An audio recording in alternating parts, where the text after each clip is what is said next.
Hi, hello. Magandang araw sa inyo. Ito ang tinatawag na Madre de Cacao. Yan. Yan siya. Sa Tagalog ay kakawati. Yan, ang ganda.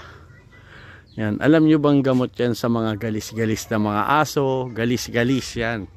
Pag may galis ang mga aso nyo, kukunin nyo lang yan. Tapos gaganunin.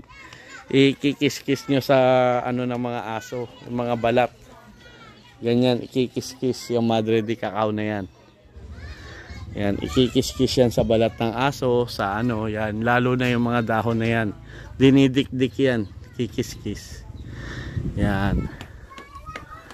Yan, eto sambong. Napaka ano naman yan, pagka nahihirapan ka umihi, yan ang gamot sa'yo, sambong.